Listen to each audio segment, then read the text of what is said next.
Hey, good morning, everybody. I don't know how this video will go because the reception is in and out. The signal actually is in and out with the cell phone service. So let's see how this goes. It's Tuesday morning, February 4th, 2025. Excuse me one second. Ah, tastes so good. All right, so what I want to talk about today are narcissists and the traits. Their traits are these: when first of all, they want to entrap you and enslave you. So the more debilitated you are, the better they like it, number one, and the better it is for them because they don't want you to go anywhere. So they drag you down emotionally. That affects you physically. That affects you mentally. Uh, and that affects you going any place. And they also drag you down financially. So they will do whatever they need to do to drag you down financially. A lot of different reasons for this, whether they are not wealthy and not independent and not able to be self-sufficient, or whether they are wealthy, they still do the same things, which is really amazing. So they don't want you to have any wherewithal to get yourself out of the situation that they are slowly entrapping you in.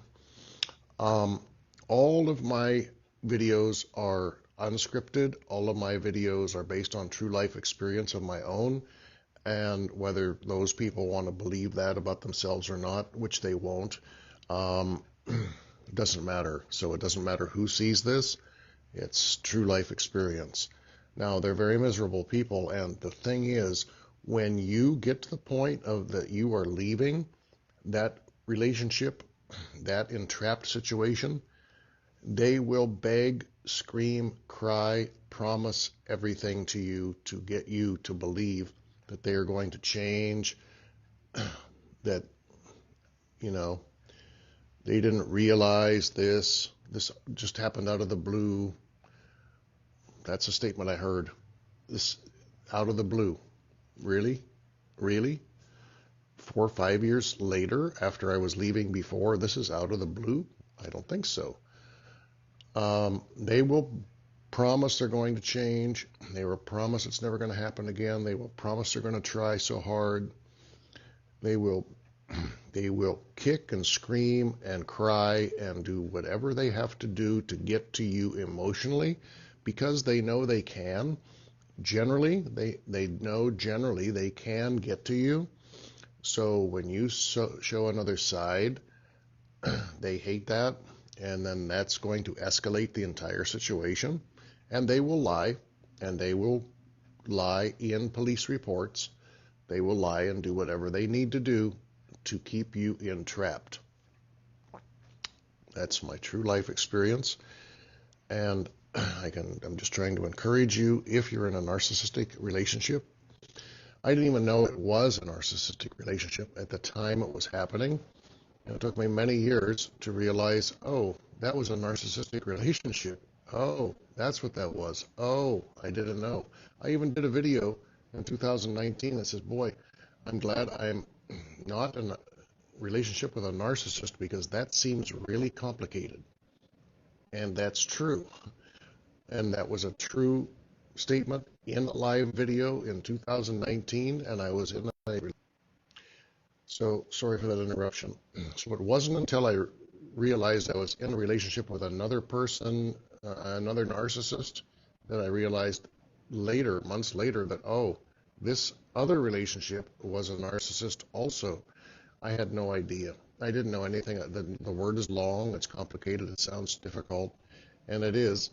Um, but I didn't understand anything about narcissism as much as I was introspective and looking at other things, looking at these different things. So wasn't until I was in a relationship, maybe the second or third narcissistic relationship, that I realized, oh, that was really the narcissistic relationship, the worst of them. And so it's rooted in selfishness, in my opinion. Um, Everything is about them. It's always about them. It's never not about them. Never not. So whatever it is that you're talking about yourself, it's always going to go, oh yeah, that happened to me. Oh yeah, that I did that. Oh yeah. Every time, every time it goes back to them. And once you're out of that relationship, you've got to stay out of it and go no contact, because every time we go back, we give a little bit, we think, oh, it wasn't so bad. Oh, it was really, that was good. Or I missed this. Every time we do that to ourselves, we just drag ourselves back into that wolf's den, which really isn't, it's a compliment actually. It's a lion's den. I don't know. It's just a den of evil things. So it just drags us back into that thing, and where they then have glee. They're happy because they've duped you into coming back for more. One nice thing about these interruptions is it gives me a chance to drink some coffee without you hearing it.